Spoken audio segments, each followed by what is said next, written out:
the greater good. Hey everybody, Greater Good Mining here. Today I'm going to FAFO with my new 3D printer, and I'm going to try and tweak my overclock on my KS0 Pro a little further. I've got a unique design that I found for a KS0 Pro Shroud. There are some downsides to it though, so we'll talk about those. Before I get too deep into the video, do me a favor and hit the like button. It really helps out more than you know. And if you're into crypto content, especially the KS0 Pro stuff, I've got tons of videos. Check them out. I've got overclocking videos where I kind of teach you how and show you what I've learned, including prepping your KS0 Pro. Check all these videos out. There's tons of different ways you can do this. I will probably always modify and change things. I just like messing with these things. So anyway, let's go ahead and get back to the video. This 3D printer is going to get me in so much trouble because I can't stop messing around with it. And I can't stop messing around with my KS0 Pro. Today, I'm going to try a new Shroud. And don't make fun of me because this is like my second print of all time. This is a little sloppy here. I don't really care. I just want to try this and see how it's a little different. Like, it's very narrow right here.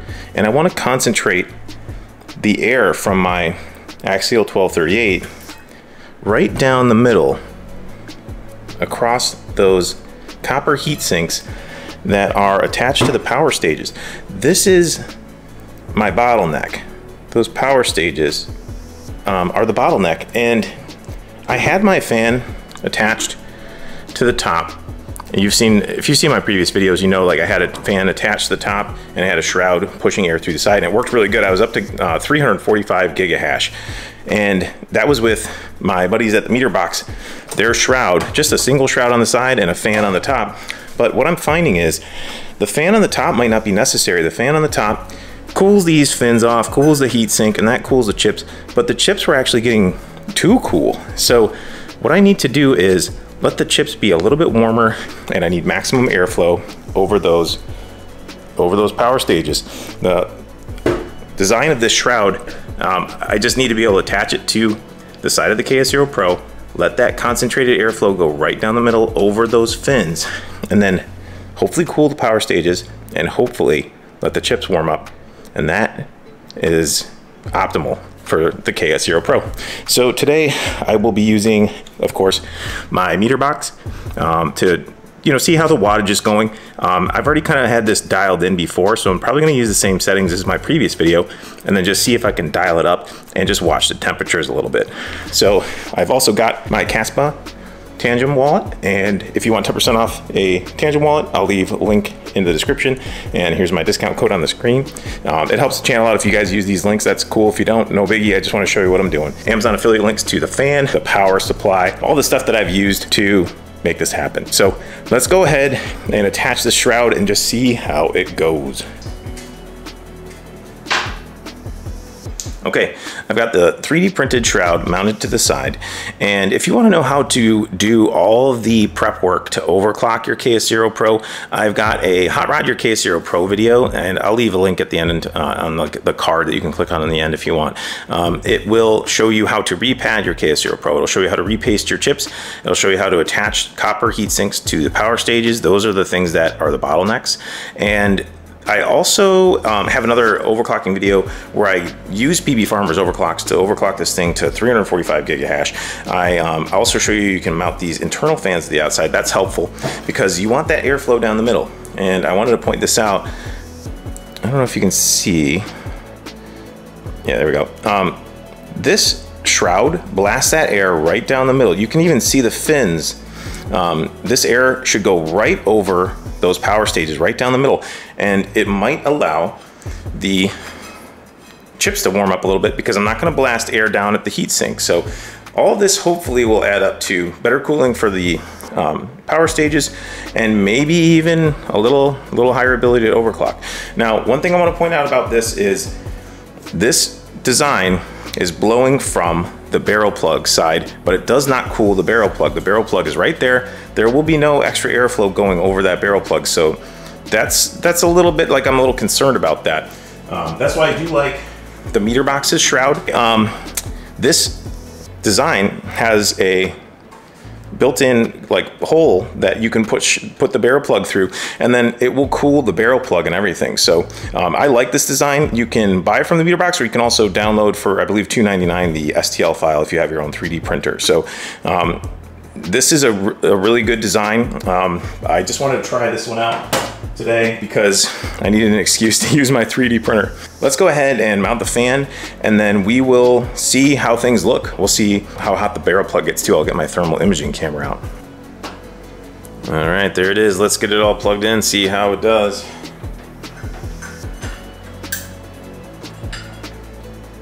Get a baseline on the fan before we plug the miner in. Let's see how many watts. So I've got this on high. This one has a little controller with it, so got it blasting all the way up on high. 22 watts, 22.4 watts as the baseline.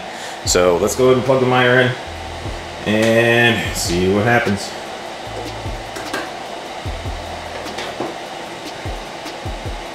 We'll give it a minute to ramp up, and then we will log into the web GUI, Mr. PBFARMER's web GUI, and we'll see what's going on. Okay, so here we are in PBFARMER's web GUI, and 5-minute hash rate 343, 30-minute hash rate 340, and it has been running long enough to get the 2-hour average. But I've been running it for about an hour. I just wanted to let it go for a little bit at the settings I currently have it at, and my hash rate's looking good, and my board temps are looking good. Max is 103. And I'm happy with that. In the 90s, about 100, that's totally fine. And then chip temps, they are warmer without that fan on top. I was getting, I believe, in like the 40s at some point in my prior videos when I had the fan on the top and the shroud on the side. It was just cooling the chips off too much. And the KS0 Pro kind of seems to be happier with chip temps that are slightly warmer than that. So I'm in the 60s for my chip temperatures. It seems to love it. So I'm gonna go ahead and start tweaking this and seeing if I can get even higher hash rate than this. I'm really happy with that, but I want to see if I can max out this KS0 Pro with a different shroud. And if I need to continue to screw with this thing, I'm gonna keep messing with it. I love faffling with this stuff. So let's go ahead and start messing with it. We'll tweak these settings and see what we can do. Okay, check this out. So 5-minute and 30-minute average 356, 2-hour average 349, and I haven't let it run enough for long enough to get the 2-hour average up to where it should hopefully land. So I'm getting as high as like 365 for my 5-minute average, but we all know that doesn't mean anything. It kind of swings wildly. So my power stage temperatures getting as high as the 1-teens. You know, we're not at the max yet, but we're kind of up there, and that's with the single shroud with not even that high of a CFM fan. The AXIAL 1238 isn't that high. I could get a higher CFM fan. And then let's check out the chip temps. Max is 72, minimum 64. So I like mine in the low 60s. If I could get it a little lower, that'd be great. So I might try the push-pull intake and exhaust method with 2 shrouds. If you can hear my 3D printer in the background, I'm printing one right now. So I'm gonna go ahead and give one of those shrouds away. It's gonna look just like the meter box shrouds. I'm printing it right now, and I'm gonna give one away. So you gotta hit like on the video, and then you have to comment #shroud. And I'm gonna be giving this away to someone in the United States. Stick with the United States if you would, please. I'm trying to pay like to ship to another country, and like all the hassle that happens. Half the time stuff gets lost, or it takes months to get there. So USA only for this, if you would, please. Unless you just want to comment to support the video, I will only be shipping to the US. And here are my settings. Clock offset 435, voltage offset 47. I might try to tweak these up before I put the intake and exhaust shrouds on, just to see what the max is with the single shroud. Okay, I got tired of messing around. So look at this, 364. So I ended up putting the meter box shroud on the Ethernet side as an exhaust shroud. So I've got the 2 AXIAL 1238s on. Fans are still full speed, both of them.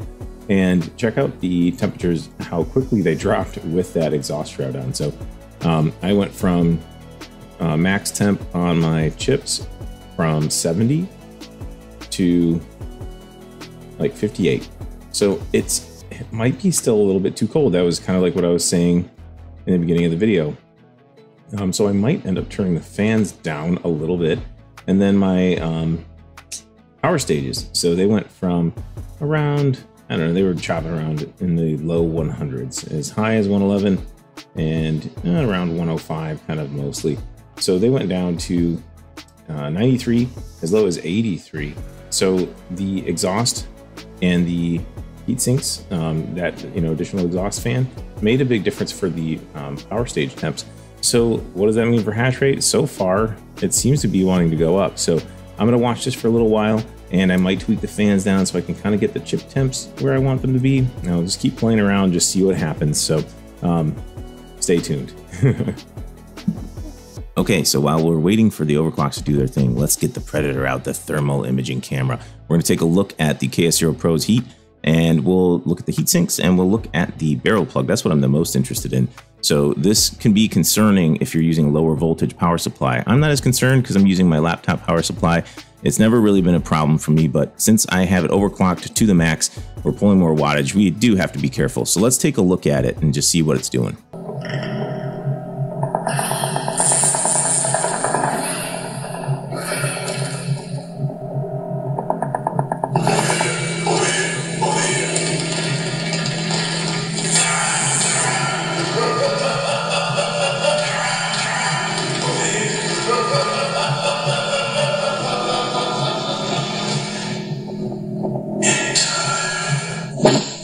All right, thanks, Predator. I appreciate it. No, I'm not paying you. Damn, bro, chill. Okay, so let's take a look at the footage. 42 degrees Celsius on the shell. What I'm concerned about the most is the barrel plug. So you're seeing now 49 to 51 degrees Celsius.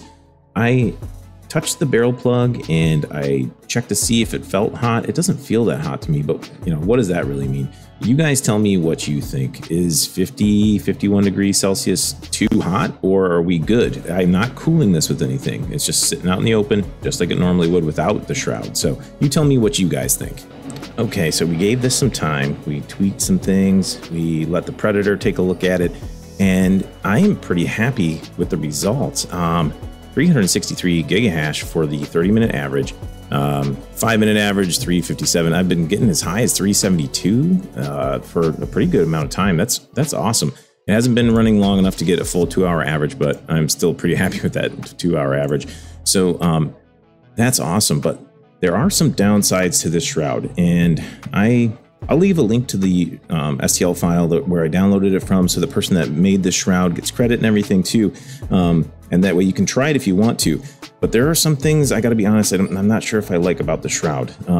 When I have the fan running, it's only a 110 CFM fan, and I can feel air like backflowing, like there's back pressure when I put my hand towards the back of the fan, and like you can see, like if you put a piece of paper back towards the back of it, it kind of tries to blow air out around the edges of the fan. So that kind of gives me an impression that there's maybe some backflow happening, that not all that CFM is getting pushed into the ASIC like I want. So that's one thing that I've noticed. I feel like maybe the neck on it isn't long enough, and like the transition isn't smooth enough. So unfortunately, that might be one of the downsides. And then also, it doesn't cool the barrel plug at all. So you saw the Predator showing you the temperature of the barrel plug when it's overclocked to this extent. And you can see how much wattage on my meter box here. I'm pulling 220 watts, but 20 watts of that or so is the fan. So 200 watts through a 240 watt, 19 volt laptop power supply. And that's how hot the barrel plug is getting. So if you're running like a 12 volt HP power supply or whatever, lower voltage, you might be pulling like a little higher temps on the barrel plug. So just be very careful. That's why I honestly kind of think that maybe the meter box design shroud with a higher power fan might be the best way to go, because I still want my power stage temps a little bit lower than this too. I'm like up to as high as 119, as low as 104. And that's what this thing kind of being pushed about, as hard as I can push it. We're getting 363 gigahash. That's very impressive. Chip temps, not bad, but one of them is up to, or one of the, here, let me go to all. You can see the maximum, some of them are up to 72 degrees, and I like my chip temps around the 60s if I can get them in that range. So I would like a little bit of cooling over the fins. So the shroud, the meter box shroud style, the one that I'm giving away, Don't forget to put hashtag Shroud in the comments and like the video, and you can get one of those meter box shrouds. I think that shroud might be kind of like ideal if you can get good flow over those power stages, a little bit of airflow over the fins to cool the chips, and you can cool that barrel plug. I feel like that with a higher powered fan is probably going to be like the best of all worlds. And I don't have those things. I don't have a higher power fan on me at this moment to test, and this video is getting long enough as it is. So I will do that in another video. I'll get a higher power fan. We'll see if we can replicate these results. And I have a feeling probably we can down the line. So don't forget to your KS0 Pro, there's silicone lottery. You might not be able to get these results, and it might not be anything that you can do. It could be just you got the silicone lottery might be bad on the KS0 Pro you got. So stick around if you want. After the end of the video, I will put a time lapse of the meter box style shroud being printed. If you like that kind of thing, I'll just put it at the end just for fun so you guys can check it out if you want to. And then also don't forget to check out my Discord and my Twitter page. I'll leave links to those in the description of the video. So anyway, I hope this video was helpful to you. I'm dialing things in still. I'm always faffling with this stuff. So if you like the video, hit the like button, please. It helps out the channel a lot more than you think. And then consider subscribing to my channel so you can see future videos like this. I love to faffle with this stuff. I'm always showing people how to repair their Iceriver and, like, you know, do those kind of things. So anyway, thanks for watching. I really appreciate it. And last but not least, don't forget to keep it decentralized for the greater good. The greater good.